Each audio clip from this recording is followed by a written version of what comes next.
Hi everyone and welcome to another Firms Consulting podcast. Today we've got an interesting topic to discuss, and that is resume formats. So if you listen to this podcast, the odds are probably high that you belong to a school that uses a different recommended resume template than what we would use at Firms Consulting. What I'm going to talk you through is, it's not a summary, but it is a type of discussion that I have with clients who don't want to use our recommended resume format and the logic that they introduce about why their resume format makes sense, right? So we use one resume format for every client. Doesn't matter which school they went to. And I don't even care which school they went to. I'm not interested in how much money their school invests. I don't frankly care. And I'll tell you why I don't care in a second, right? So I'm not going to, as I said, the thing that distinguishes Firms Consulting is that we don't just tell you to do something, we always explain why, right?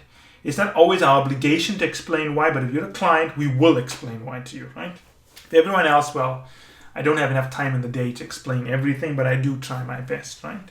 So before we get into why we use the resume template we do, I'm going to explain to you why it is difficult to tell you what is an absolute good or bad resume. Have any of you heard of the Nissan Aztec?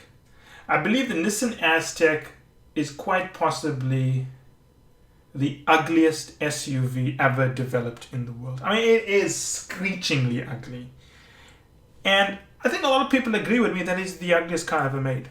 Now, there are obviously some strong contenders for the ugliest car ever created, but the Nissan Aztec is a proud competitor in that category, right? Now, I want you to think about any other car that is universally been panned.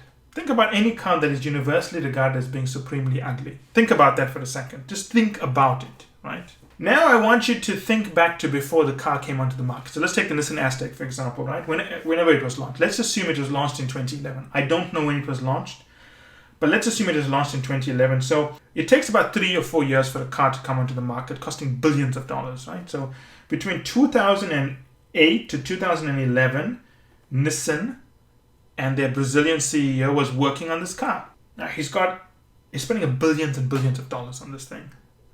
He's got teams working on design, engineering, marketing, a ton of stuff, right? You know, regulations, emission standards, and so on, trying to do it legally. Now, let's just focus on the designers, right?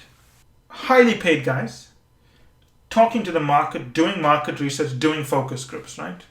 So clearly, over those 3 years, they've done a lot of studies, spoken to a lot of people who convinced them, out of all of their analysis, they came out thinking, you know what? There is a possibility that this design is going to work.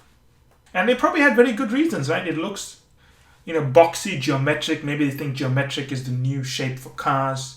People liked it. They thought it was cute.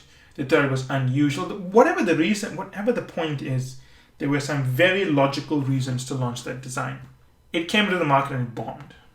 So when you tell me that, there's some very logical reasons why I'm going to use this resume design, I am forced to explain the story to every client I'm putting into a podcast. For every design disaster that ever existed in the world, there's always been logical reasons. The fact that you have logical reasons doesn't mean your design makes sense, right? Think about that for a second. It's a very important point, right? Design is subjective.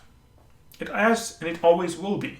What matters is not what you think. No one cares what you think. It matters what your target audience thinks.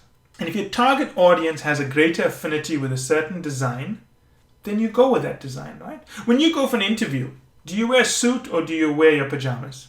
Okay, maybe some of you wear pajamas that look like suits, like that guy from How I Met Your Mother, Barney, but most of us would wear suits. Like, why do you wear a suit? Because you want to fit in. You cloak yourself in the clothing of your target audience. Now, the majority of partners who are going to review your resume are going to be Harvard graduates, senior partners anyway. They're going to be lots of Wharton, INSEAD, Kellogg people and so on, but there's going to be a ton of Harvard people there. And Harvard is going to be seeding that organization predominantly. So our philosophy is that the same way you wear a suit to a business interview and not pajamas, why don't you use the same format for your resume that the majority of people would be comfortable seeing? It doesn't matter if you think this resume is great. It doesn't matter if your school thinks it's the greatest thing in the world.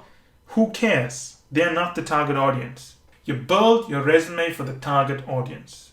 You can have the greatest reasons. I mean, all these guys from Palo Alto who go to Stanford always like to tell me about the design skills and how they built this to be, so elegant. I always tell them, you know what? Sure.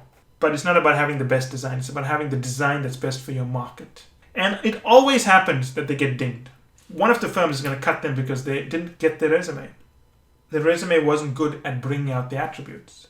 So when you're designing a resume, no one cares how many points you have about why it's the best format. No one cares. It could be the best format for your school. But your school, unless it is the majority school for seeding partners, don't follow it.